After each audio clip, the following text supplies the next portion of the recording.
GLC is now offering a free audio stream of our 24/7 broadcast that we're calling GLC Radio, an online radio station that broadcasts our round-the-clock audio stream on a variety of platforms. GLC Radio gives you the ability to listen to GLC virtually anywhere, through your home or office computer, or on the go with a mobile device. You can access GLC Radio through our website or by searching for God's Learning Channel through iTunes Internet Radio, TuneInRadio.com, or on Shoutcast.com. Explore various GLC Radio-enabled mobile apps by visiting our website at glc.us.com/listen/GLC Radio. GLC Radio, your free connection to GLC anywhere, anytime.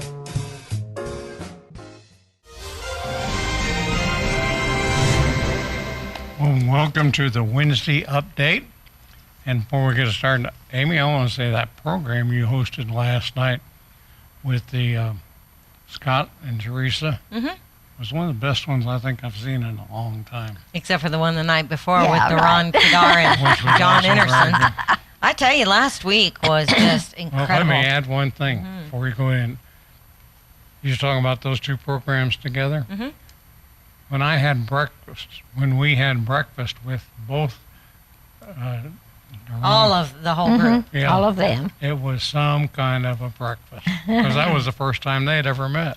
And tonight, since you're saying that, I didn't go to that breakfast, but I got to host a program with Duran Kidar and Scott Johnson immediately following that breakfast. Just a 1-hour segment because Duran and John had to get on the road. Or did I say with Duran and Scott? Yeah. Is what I recorded. But Duran and John had to get on the road. So I did this 1 hour, and that is going to air tonight. And I'm telling you, it is fabulous. It is. Because it's really from the perspective of someone who serves in the Israeli military, who's an Israeli, and that's Duran, and his opinion on Hamiflat and what Scott and Teresa are doing. And then my opinion, because I weighed in on what Duran, as an Israeli Jew, is doing for the Christian community, because, wow, he's really helping us understand some things. He really He is. is making the rounds right now. He's going all over the place. I know at some point they will be ending up in Vancouver, British Columbia.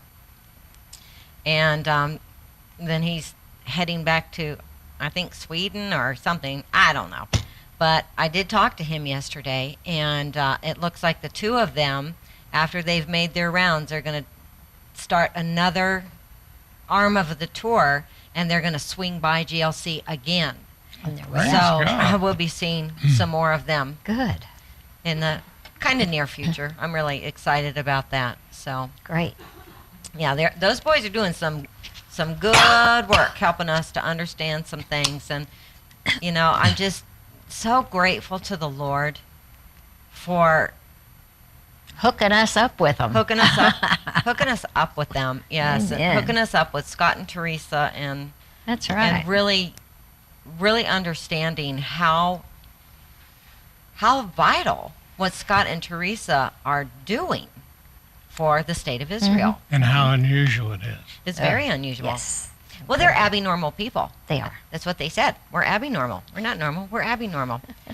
So, you have an announcement that you wanted to make, Mom? I had a guest of Savannah come in to tape this week, and she wasn't able to be here for update, and but they have a meeting tomorrow, Thursday, at Asbury United Methodist Church here in Odessa. And there's the ad on the screen, The Well. And this is a new ministry, as I understand it. It's a ministry for women. It is. 2 women. 4 women, by women, 2 women. That's right. And I really encourage you, if you want to know what's going on in the community and you want to get involved, be there. It's from 11 o'clock until 12:30, and they will be serving lunch. So I really encourage you. And you know, if you want to find out more about that, you can look that up. You can Google it. Yes, you sure can. The Well, Hand of Grace. Yeah. So, yeah. Do you have a letter, Papa San? I do have a letter. It's a very good letter. I am enclosing a $100 gift to GLC for a Pentecost offering. I watch GLC on my Glory Star satellite from Washington State, and thank God and you for the Jewish perspective and the truth. God bless GLC. Mark from Polsbo. Poulsbo. You had me rehearse that several times, but I can't get it. Polsbo, Washington. Washington. Huh. I have no idea where it is. You Get know, my atlas out. Monica, who processes the incoming donations by mail, she had received a check that was split between GLC and Ezra International. And we've been having to send those back. And I finally told her yesterday when she told me about this one, I said, just call her and see what she says. Because Barry Wagner's intention was that people who support Ezra International would help keep GLC on the air. I can tell you one thing. I'm sharing some things with the people that we allowed to come here to promote their very crucial ministries. And they are like, oh my gosh, nothing can happen to GLC because you guys are too important in what you're doing. And so much of our finances are coming out of your audience. And it doesn't, it's like Barry said, 60% of Ezra's income comes from our broadcast area in West Texas and New Mexico. But I got news for Mr. Wagner that I really didn't share with him. And that is, we have viewers around the world. And even Scott and Teresa Johnson, who are in Jerusalem, they know for a fact that they are getting donations from people in Europe and other places who are watching on GLC. Wow. And so the thing is that, yes, Monica did call this woman, and so she said, yes, I understand that now. I think that you guys had re-aired Barry's program, and maybe she understood it. I don't know why she understood, but she said, just go ahead and give that all to GLC, because I watch GLC every single day. But she isn't a normal contributor. So I think there's a lot of people out there who really don't understand that GLC is viewer supported. We are a 501c3, so all of your donations are tax deductible. But we can't do this without you, you know? So, and we love the ministries that we bring in here. We love them. They might not know about those ministries if it weren't for GLC. They wouldn't know about those ministries if it weren't for GLC. So, you know. Yeah. Well, my devotion today is simply the Word. And I'm taking a scripture from 1 Corinthians 3, verses 10 through 17. Through kindness and mercy from God that I certainly don't deserve, I have been given the privilege of being the wise master builder who laid the foundation for your Christian lives. Now someone else is building on that foundation, but let each builder be intensely concerned as to how he builds on it. God will accept no other foundation than the one which has already been laid, which is Jesus Christ. Amen. Now, the various materials that can be used in building upon that foundation are either gold, silver, and precious stones, or wood, hay, and straw. When the fire hits on Judgment Day, it will become very easy to tell what quality of material each builder used, because every man's work will be tested by fire to reveal just what quality of work it was. If anyone's work on these buildings is still standing after the fire, he will receive a reward. But if anyone's work is burned up, he will suffer great loss. He himself will be saved, but only as one barely escaping through the flames.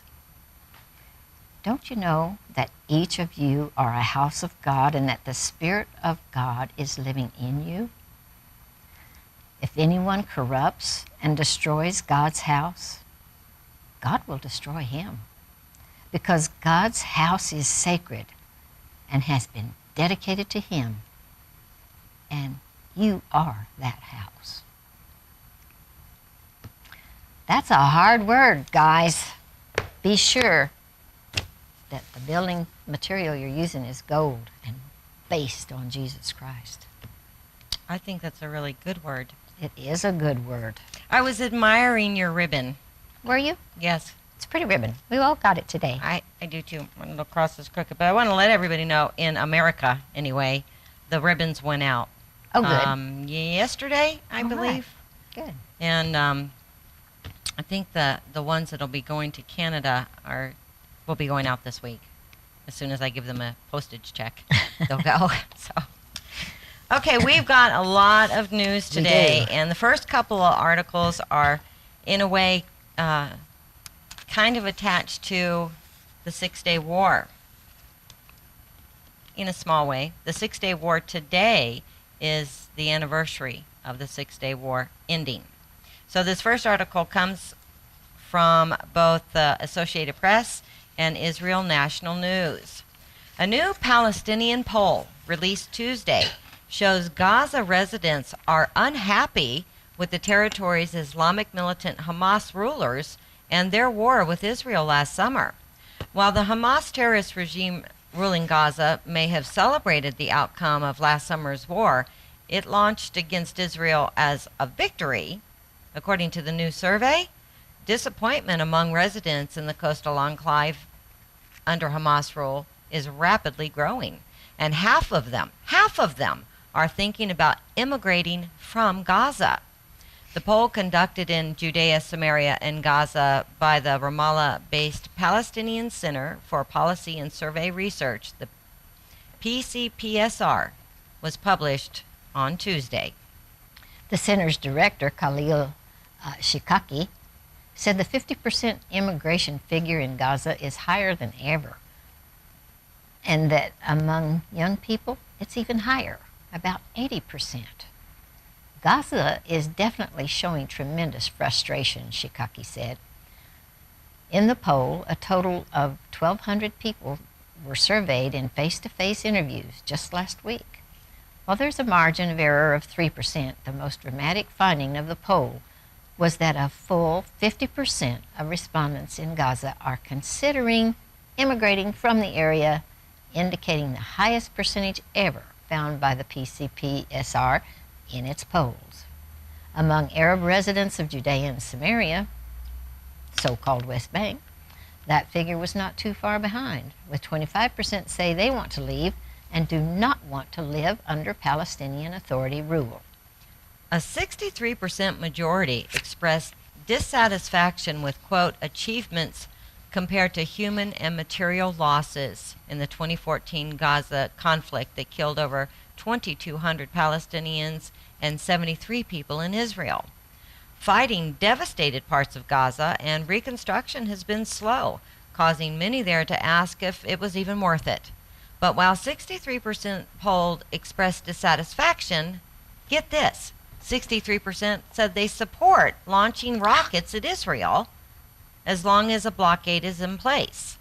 The same number said they favor indirect talks between Hamas and Israel to negotiate a long-term truce in exchange for lifting the blockade. While Hamas has been claiming that the blockade is a siege on the territory, Israel has in fact been allowing in a daily influx of goods, with many materials, including cement, being siphoned by Hamas to rebuild its terror tunnel infrastructure. Israel and Egypt imposed the Gaza blockade after Hamas seized the coastal territory from forces loyal to PA President Mahmoud Abbas in 2007. Hamas has ruled Gaza with an iron fist since that time, while Western-backed Abbas was left to govern the West Bank. Egypt and Israel argued that the blockade is necessary to prevent Hamas from getting more weapons. Only 30% polled said they can criticize Hamas without fear of reprisal. 30% can. That means 70% can't. In the West Bank, only 32% said that they could freely criticize Abbas. When asked about potential presidential elections, jailed Fatah terrorist Marwan Barghouti was shown as gaining 38% of the support and handily outpacing Hamas leader Ismail Haniyeh, who got 34%. as well as PA Chairman Abbas, who only got about 25%. Rampant human rights abuses committed by the two organizations are a partial explanation of the low support for the PA and Hamas compared to that jailed terrorist. A full 79% said there is corruption in PA institutions, while a paltry 23% in Judea, Samaria, and just 18% in Gaza say there is freedom of press. The respondents also indicated widespread fear of criticizing the government, with roughly 2/3 in both Judea and Samaria, as well as in Gaza, saying people cannot criticize the authorities without fear. No less than 48% believe the PA is a burden on the Palestinian Arabs, and 76% call for the police forces in Gaza and Judea, Samaria to be unified, thereby taking police control away from Hamas in Gaza. An overwhelming majority of 86% support the boycott movement against Israel, and 88% said they have stopped buying Israeli products. However, only 64% said they think the boycott will end what they refer to as Israeli occupation of the lands Israel won in the Six-Day War of 1967. Which brings us to today, June the 10th, 2015, the 48th anniversary of the end of Israel's Six-Day War against neighboring Arab countries.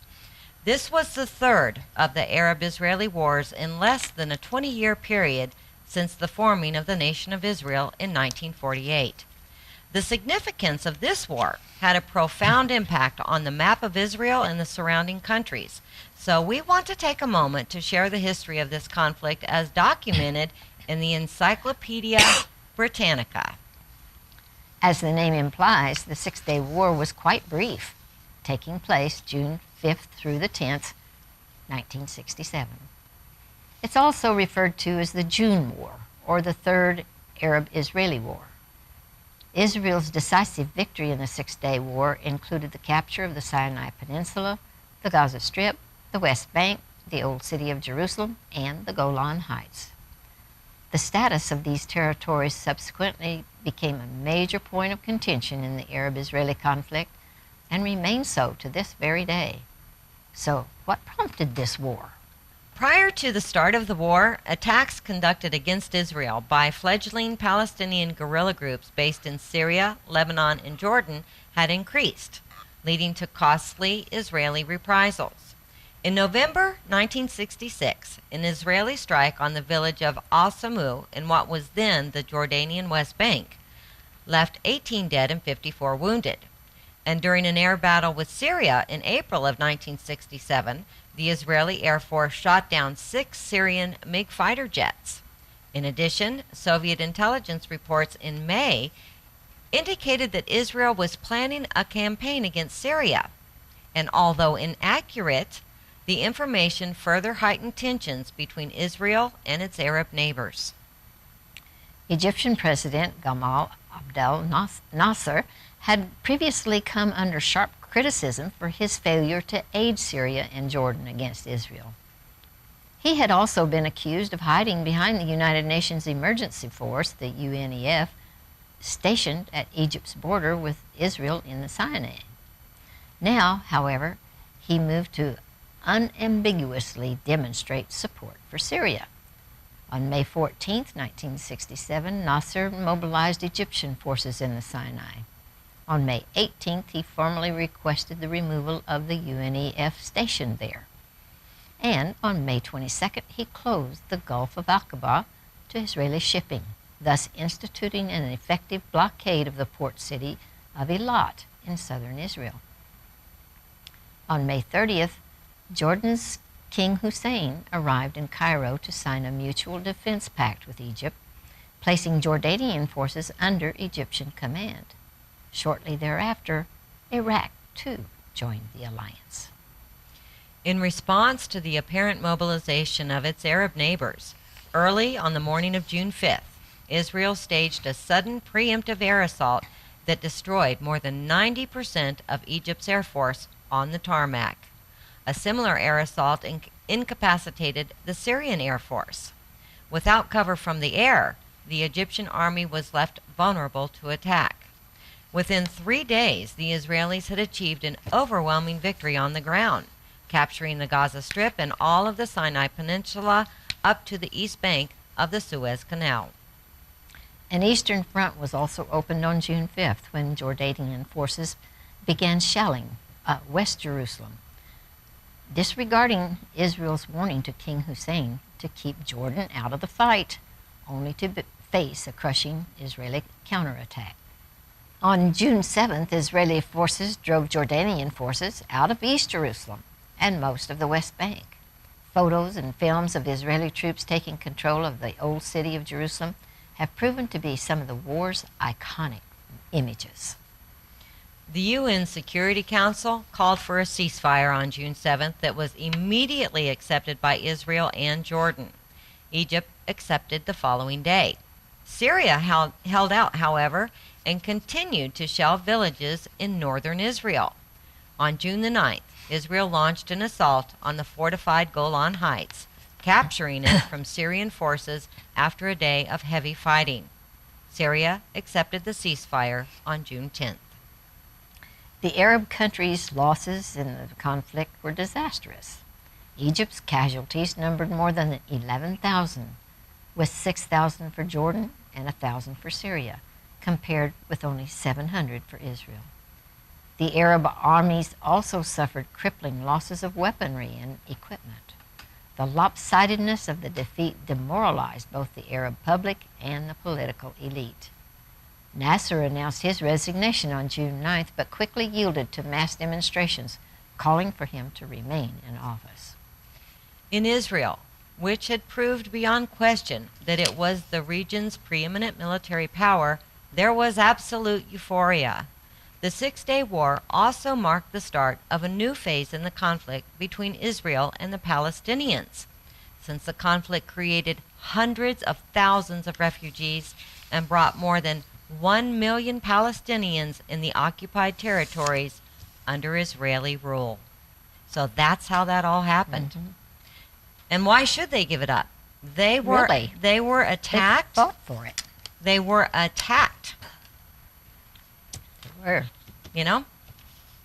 And the But UN... if all the nations around you and you're the size of New Jersey and all these nations are huge and there's billions of people and you're aware of what they're doing in forming alliances that they're about to wipe you off the face of the map, you have to do what you can do to preserve yourself.